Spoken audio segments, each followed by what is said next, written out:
दोस्तों, स्वागत है आपका आपके अपने YouTube चैनल यूपी एग्जाम्स में। दोस्तों, इस वीडियो के माध्यम से यूपी पीसीएल के 25 नवंबर के फर्स्ट शिफ्ट की पूरी एनालिसिस मैं करूंगा।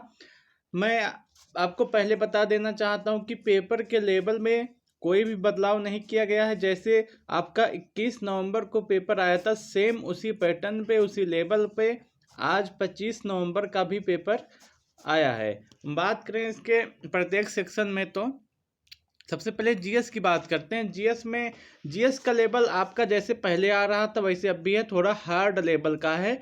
इजी नहीं कह सकते इसको, थोड़ा हार्ड लेवल का है, क्योंकि ऐसे ऐसे क्वेश्चन पूछे जा रहे हैं जिसको आप कभी सुने भी नहीं होंगे। जैसे आज एक क्वेश्चन पूछा गया था कि पश्चिम बंगाल से 100 या 120 किलोमीटर के अंदर कौन सा एयरपोर्ट है। इस टाइप के आपके क्वेश्चन पूछे जा रहे हैं। जीके के सेक्शन में और क्वेश्चन की बात करते हैं तो सबसे पहले आपका ये एक सवाल आया था, ये कौन सा सर्च इंजन नहीं है। आप देखेंगे अपने एग्जाम में तो बहुत सारे क्वेश्चन ऐसे आ रहे हैं कि जिसमें नहीं का इस्तेमाल किया गया है। हिंदी वाले सेक्शन में भी ऐसा आ रहा है कि कौन सा इसमें से इसका विलोम नहीं है या पर्यायवाची नहीं है, और जीएस वाले भी सेक्शन में ऐसे क्वेश्चन आ रहे हैं। और इंग्लिश के सेक्शन में भी आप एक दो क्वेश्चन ऐसे देख सकते हैं कि जिसमें नहीं का प्रयोग किया गया है। उसके बाद आपका एक क्वेश्चन ये पूछा था कि 36वें राष्ट्रीय मंडल खेल का शुभांकर क्या था। तो एक सवाल आपका ये था। उसके बाद योजना अवकाश किस वर्ष में मनाया जाता है। योजना अवकाश ये पंचायती राज का एक पंचवर्षीय योजना का एक क्वेश्चन है। आप देखेंगे प्रत्येक शिफ्ट में पंचवर्षीय योजना का एक क्वेश्चन आपसे पूछा गया है। इसलिए अभी जिनका आगे पेपर आने वाला है उन सब बच्चों के लिए पंचवर्षीय योजना आप अच्छी तरीके से पढ़ लें, ये एग्जाम में आपके पूछा जा रहा है। उसके बाद पॉलिटिक्स की बात करें तो पॉलिटिक्स से आपके 4 से 5 क्वेश्चन पूछे गए थे। उसमें 2 आर्टिकल पूछे थे, और 2 आर्टिकल आपका एक आर्टिकल 51 पूछा था, एक आर्टिकल 83 पूछा था। तो आपके 2 आर्टिकल पूछे गए थे। उसके बाद ये पूछा था कि तापी नदी के बेसिन से संबंधित एक सवाल आपका पूछा जा रहा है। आप देखेंगे कि नदियों से जियोग्राफी के अंतर्गत नदियों से आपका सवाल पूछ रहा है। प्रत्येक शिफ्ट में कोई ना कोई एक नदी दे रहा है। कभी विश्व की नदी से एक सवाल पूछ रहा है, क्योंकि आप देखेंगे 22 नवंबर को, तो 22 नवंबर के दिन आपका नील नदी से एक सवाल पूछा गया था। और कल वाली शिफ्ट में आप देखेंगे तो दक्षिण भारत की नदी से एक सवाल पूछा गया था। आज वाली शिफ्ट में आपका तापी नदी से एक सवाल पूछा रहा है। आज पहली बार इसमें आप देखेंगे कि एक मुख्यालय भी पूछा गया था। आईएमएफ का एक मुख्यालय इन्होंने आज पूछा था। उसके बाद एक आप देखेंगे आधुनिक भारत से ज़्यादा क्वेश्चन नहीं देखने को मिल रहे हैं। किसी शिफ्ट में आधुनिक भारत से क्वेश्चन आ जा रहा है, अन्यथा आधुनिक भारत से नहीं आ रहा। आपका मध्यकालीन और प्राचीन भारत से ज़्यादा क्वेश्चन पूछे गए हैं। उसी के अंतर्गत आज एक प्रश्न ये पूछा था कि राष्ट्रकूट राजवंश से एक दिया था कि इसमें से कौन राष्ट्रकूट राजवंश के राजा थे। एक सवाल आपका ये पूछा था। उसके साथ साथ आपका ये सवाल पूछा था मध्यकालीन से कि जजिया कर किस वर्ष लागू किया गया। तो आप देखेंगे कि अकबर से आप काफ़ी क्वेश्चन पूछा जा रहा है, तो आप अकबर को और मध्य भारत के इतिहास को पूरा आप अच्छी तरीके से पढ़ के जाएंगे।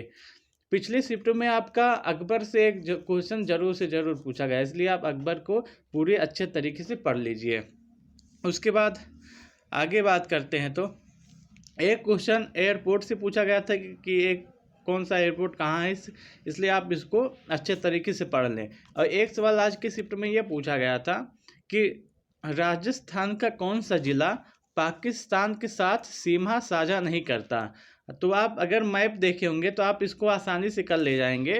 राजस्थान का कौन सा जिला पाकिस्तान के साथ सीमा साझा नहीं करता है। उसके बाद आप करंट अफेयर की बात करें तो करंट अफेयर में 4 क्वेश्चन आपके पूछे गए थे, जिसमें से एक सवाल खेल का था। और उसके बाद अगर हम पूरा बात करें, आपका पॉलिटी से लगभग 4 क्वेश्चन पूछे गए थे, हिस्ट्री से लगभग 3 क्वेश्चन पूछे गए थे, जियोग्राफी से लगभग 2 क्वेश्चन पूछे गए थे, इकोनॉमिक्स से आपके लगभग 2 क्वेश्चन आपके पूछे गए थे। उसके बाद करंट से आपके 4 क्वेश्चन पूछे गए थे और इसी तरह आपके सारे क्वेश्चन, सारे टॉपिक को आपका कवर किया गया था। आगे बात करते हैं आपके सभी सेक्शनों की। तो देखिए, आगे सभी सेक्शनों में जैसे पिछली बार आपका पूछा गया, पिछली शिफ्ट में आपका क्वेश्चन पूछा गया है, सेम उसी आधार पे आज भी पूछा गया था। तो उसका एनालिसिस लाने का कोई मतलब नहीं है, सिर्फ आपका समय बेकार होगा। अगर आप 1-2 एनालिसिस अगर देख लिए हैं तो आप बस उसी आधार पे आज भी पूछा गया था। मैं लाने को एनालिसिस ला सकता हूँ, लेकिन उसमें आपका समय बर्बाद होगा। मैं आपका समय बर्बाद नहीं करना चाहता हूँ क्योंकि अभी बहुत कम, ज़्यादा बच्चों का पेपर हो गया है, अब 2 दिन की शायद छुट्टी भी है।